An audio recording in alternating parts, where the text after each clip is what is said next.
बिस्मिल्लाहिर्रहमानिर्रहीम। जी तो आज जो है हम जनरल साइंस या एवरीडे साइंस के जो है वो हम सवालात कर रहे हैं जो कि मोस्ट रिपीटेड एमसीक्यूज़ होते हैं हर टेस्ट में। और पर्टिकुलरली अभी जो एसएसटी और एचएसटी के टेस्ट होने जा रहे हैं तो उसके लिए ये साइंस कैटेगरी के लिए जो है वो ये बहुत इंपॉर्टेंट है। तो इस वीडियो को आप एंड तक देखें और जिन्होंने हमारे चैनल को सब्सक्राइब नहीं करा वो काइंडली सब्सक्राइब कर लें ताकि जो है वो आने वाली वीडियोज़ आपके लिए जो है वो आती रहें और जो है वो आपके लिए फ़ायदेमंद हो। अच्छा जी, तो सबसे पहले जो है वो हम स्टार्ट कर रहे हैं। सबसे पहला एमसीक्यू है हमारे पास, which is the outermost planet in the solar system.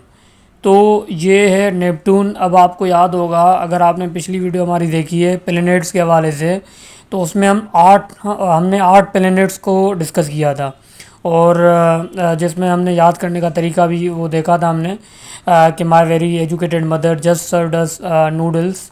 तो जिस तरह से मर्क्यूरी है, वीनस है, अर्थ है, मार्स है, तो इसी तरह से जो लास्ट वन था वो था नेपटून। तो outer most planet solar system में जो है वो कौन सा है, वो नेपटून है। इसी तरह से हमने वहाँ पे देखा था फास्टेस्ट रोटेटिंग कौन सा है, स्लोएस्ट रोटेटिंग कौन सा है, फास्टेस्ट रिवॉल्यूशन कौन सा है और स्लोएस्ट रिवॉल्यूशन कौन सा है। तो अगर आपको वो वीडियो देखनी है तो वो वीडियो भी जो है वो हम आप देख सकते हैं इसी में, या हम जो है वो डिस्क्रिप्शन पे उसका लिंक भी सेंड कर देंगे। उसके बाद हमारे पास दूसरा एमसीक्यू है, severe deficiency of vitamin D results in. अब देखें ये रिकेट्स होती है। अब अगेन सिर्फ ये याद नहीं करना कि विटामिन डी की डिफिशिएंसी की वजह से कौन सी बीमारी होती है, आपको ये भी याद रखना है कि क्योंकि एमसीक्यूज आ सकते हैं विटामिन ए की अगर डिफिशिएंसी हो जाए तो वो उसमें क्या होता है। जैसे फिफ्थ वन में नज़र भी आ रहा होगा नाइट ब्लाइंडनेस। इसी तरह से विटामिन बी की डिफिशिएंसी हो जाए तो क्या होता है, बेरी बेरी डिजीज़ होती है। इसी तरह से विटामिन सी की अगर डिफिशिएंसी हो जाए तो क्या होता है, स्कर्वी डिजीज़ होती है। इसी तरह से विटामिन डी तो रिकेट्स होती है। तो ये आपको जो है वो चारों याद रखने हैं और इसमें से लाजमी जो है वो सवालात आ रहे होते हैं, तो ये आपको पता होने चाहिए और बेसिक चीज़ें हैं। उसके बाद है हमारे पास एसआई यूनिट ऑफ चार्जेस, तो ये है कोलम। उसके बाद है हमारे पास long sight defect could be corrected by using dash lens, तो ये कॉन्वेक्स लेंस है। अब अगेन सिर्फ ये याद नहीं करना, अब ये भी आपको पता होना चाहिए कि लॉन्ग साइड डिफेक्ट तो चलें कॉन्वेक्स लेंस से सही हो गया। अब शॉर्ट साइड डिफेक्ट जो है वो किससे सही होगा, वो कॉनकेव से होगा। तो ये दोनों आपके यहाँ से एमसीक्यूज हो जाएंगे। उसके बाद हमारे पास ये तो हम कर चुके हैं डिफिशिएंसी या विटामिन ए का। और उसके बाद हमारे पास for a fixed mass of gas at constant temperature if we decrease volume the pressure will.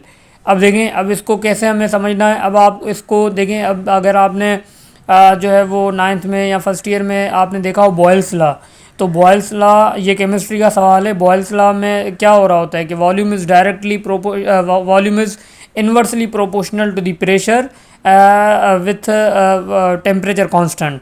तो ये जो है वो बॉयल्स लॉ है। तो मतलब क्या कि अगर हम वॉल्यूम को जो है अगर हम मिसाल के तौर पे बढ़ा रहे हैं तो प्रेशर जो है वो कम होगा।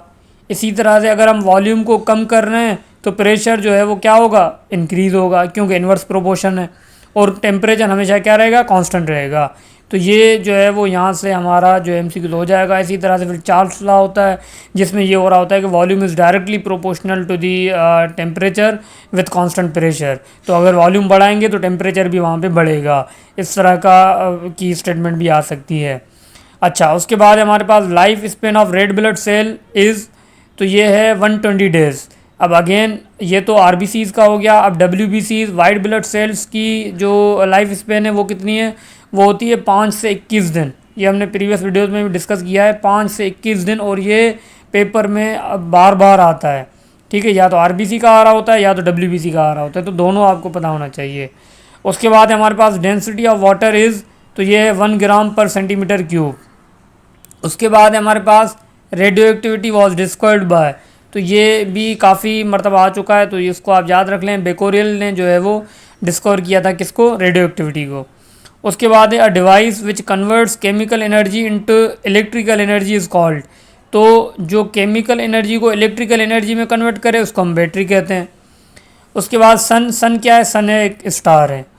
उसके बाद है the gas used in refrigerator to cool water is tetrafluoroethane, सही है, और ये भी काफ़ी मरतबा आ चुका है।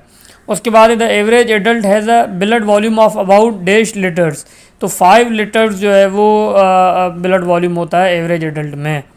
उसके बाद है the most abundant element in the universe is. अब देखें इस तरह के दो सवाल जैसे लिखे हुए हैं कि मोस्ट अबंडेंट एलिमेंट यूनिवर्स में वो हाइड्रोजन है, most abundant element earth crust में जो है वो कौन सा है, वो ऑक्सीजन है। सही है ना। तो उसके बाद जो है वो ये भी आ रहा होता है एटमॉस्फेयर में ऑक्सीजन कितना है 21% है और नाइट्रोजन कितना है 78% है। तो ये आपको पता होना चाहिए।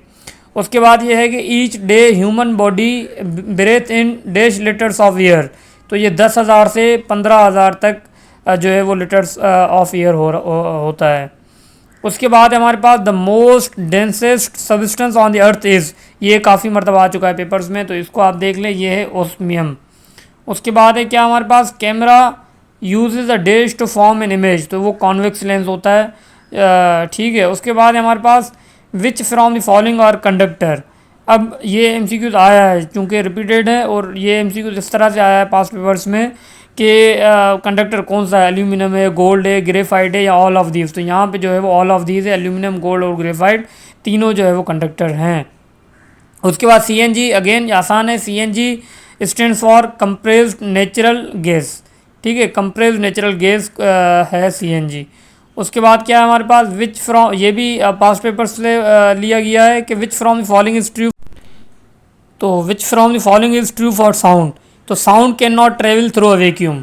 सही है, ये जो है वो इसके लिए सही ऑप्शन है कि sound can not travel through a vacuum. उसके बाद हमारे पास when white light is passed through a prism it splits into dash color 7 colours. अब आपको ये पता होना चाहिए कि अब 7 कलर्स कौन से हैं। जैसे हम इसको याद करते हैं कि विबग्योर के नाम से, VIBGYOR। अब क्या मतलब, वायोलेट, और उसके बाद जो है इंडिगो, ब्लू, और G for green, Y for yellow, O for orange, R for red. तो ये इस तरह से 7 कलर्स जो हैं वो आ जाएंगे किसमें, इसमें जब लाइट को पास कर रहे होते हैं प्रिज्म से, तो 7 कलर्स में वो जो है वो स्प्लिट होता है। तो वो 7 कलर्स ही हैं। अब ये है कि जो नीचे से है, जैसे वायोलेट है, इंडिगो है, तो वेवलेंथ जो है वो सबसे कम वायोलेट की होगी, फिर इंडिगो की होगी, फिर उसके बाद तो रेड की जो है वो सबसे ज़्यादा होगी। उसके बाद है 1 नैनोमीटर इज इक्वल टू, ये आसान है, 10⁻⁻⁹ मीटर। इसी तरह से माइक्रोमीटर भी आ सकता है, 10⁻⁻6 मीटर। तो ये जो है वो हमें पता होना चाहिए। तो ये जो है वो हमारी वीडियो थी जनरल साइंस के हवाले से। इंशाल्लाह और भी वीडियोस हम बनाएंगे, इससे पहले भी बना चुके हैं। तो चैनल को सब्सक्राइब करें ताकि जो है वो आप तक जो है वो हमारी वीडियोस पहुंच सकें। तब तक के लिए अल्लाह हाफिज़।